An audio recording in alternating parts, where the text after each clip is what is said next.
전도가 우리 주님을 정말 춤추게 만들 겁니다. 탕자가 돌아왔을 때 아버지가요 춤을 췄다고 되어 있습니다. 아버지가 너무너무 좋아서. 탕자가 돌아왔을 때 아버지가 춤추는 것처럼 죄인 하나가 회개하고 돌아오면 우리 하나님 어떠실까요? 너무너무 좋아서 춤추시지 않을까요?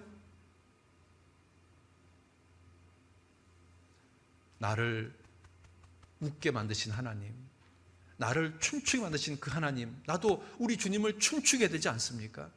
우리 주님을 웃게 만들어야 되지 않습니까? 우리 주님을 기쁘게 만들어야 되지 않습니까? 우리가 전도하면, 죄인 하나가 회개하고 돌아오면 하나님 기뻐서 춤추실 겁니다. 탕자가 돌아왔을 때 아버지가 춤췄거든요.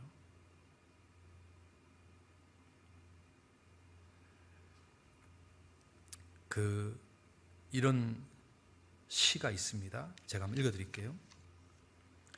세상이 창조된 그 아침 나는 춤을 추었다. 해와 달과 별에서 춤을 추고 하늘에서 땅으로 내려와 춤을 추었고 베들레헴에서 태어났다. 나는 안식일에 춤을 추고 안전뱅이를 고쳤다. 거룩한 사람들은 이것을 모욕이라 말하며 옷을 벗겨 채찍질하고 십자가에 높이 못 박아 피 흘려 죽이려 하였다. 마귀를 등에 지고 춤추는 것은 결코 쉽지 않았지만 흑암이 덮인 하늘 아래서도 난 십자가에 못 박힌 채 춤을 추었다. 그들은 나를 무덤에 묻어버리고 내가 사라졌다고 믿었지만 나는 춤추는 하나님, 난 여전히 춤추고 있었다. 여러분, 이 시에 십자가에 못 박힌 채 춤을 추었다, 이게 너무 마음이 와닿지 않습니까? 십자가 못이 박혔는데 왜 춤출까요?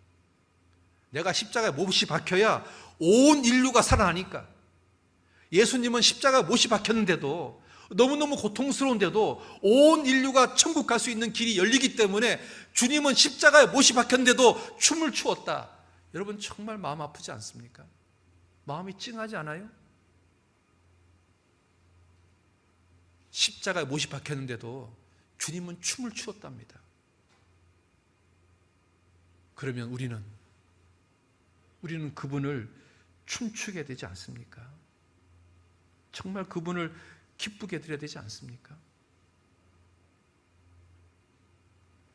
마틴 루터가요, 이 반대 세력이 너무 힘드니까 어느 날 두려움이 생겼습니다.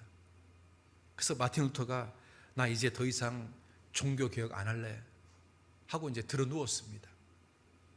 낙심한 마틴 루터를 본 아내가요, 상복을 입고 나오는 겁니다. 마틴 루터가 물었습니다. 여보, 누가 죽었어? 그랬더니 아내가 이렇게 말하는 겁니다. 하나님이 죽었어요. 무슨 말을 그런 말을 해? 어떻게 하나님이 죽어? 당신 쳐다보니까 하나님이 죽었어요. 여보, 하나님은 살아계셔요. 왜 당신 하나님 죽은 것처럼 살고 있어요? 마틴 루터가요, 그 말을 듣자 힘이 났습니다. 아, 그렇지. 하나님 죽지 않았지. 하나님 살아계시지. 여러분, 하나님 살아계십니다.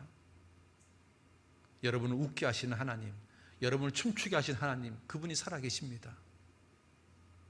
그분 바라보고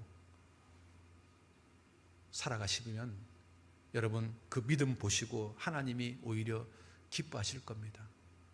하나님이 춤추실 겁니다. 어떤 가난한 집에 딸이 둘이 있었습니다.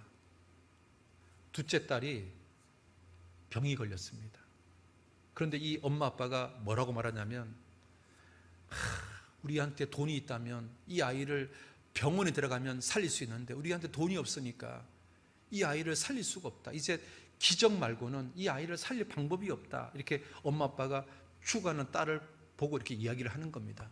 근데 그 이야기를 첫째 딸이 들었습니다. 이 첫째 딸이 나이가 8살입니다. 이 아이는 어떻게 들었냐면, 기적이 이 아이를 살릴 수 있다는 말을 듣고 자기 저금통을 깼습니다. 그 저금통에 돈을 다 모아보니까 1달러 11센트였습니다. 이 돈을 들고 약국에 갔습니다. 약국 아저씨, 기적이란 약을 주세요. 이렇게 말하는 겁니다. 그러니까 약국 아저씨가, 그런 약 없어. 아니 왜 너 그런 약이 필요해? 그랬더니 내 동생이 죽어가요. 내 동생 살려야 돼요. 막 얘가 막 울부짖으면서 얘기하는 거예요. 나 하나님께 기도했어요. 하나님, 나 저 약국 가서 기적의 약을 달라고 기도할 테니까 하나님 주세요라고 기도하고 왔다는 거예요. 그래서 막 애가 우는 거예요. 그런데 그 약국에 와 있던 손님 하나가 그 애를 붙잡고 묻는 거예요. 너 이 약이 왜 필요하니? 그랬더니 애가 얘기를 하는 거예요. 엄마 아빠가 말하기를 내 동생이 지금 죽어가는데 지금 기적 말고는 이 아이가 살릴 수 없다고 이야기해서 그래서 기적이라는 약을 구하러 왔습니다. 우리 집은 너무너무 가난해요. 근데 그 손님이 유명한 의사예요. 돈도 많은. 이 의사가 이 소녀에게 이렇게 말합니다. 내가 그 기적이라는 약을 갖고 있어. 근데 내가 이 약을 지금 어떤 생각 가지고 있었냐면 1달러 11센트에 팔려고 했어. 야, 내가 그 약 팔게 하고 그 돈을 받고 애 손을 잡고 그 애 집에 갔답니다.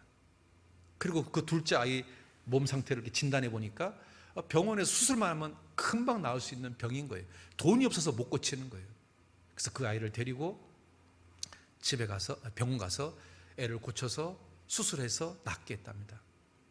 이게 꾸미는 이야기가 아니라 실화라 합니다.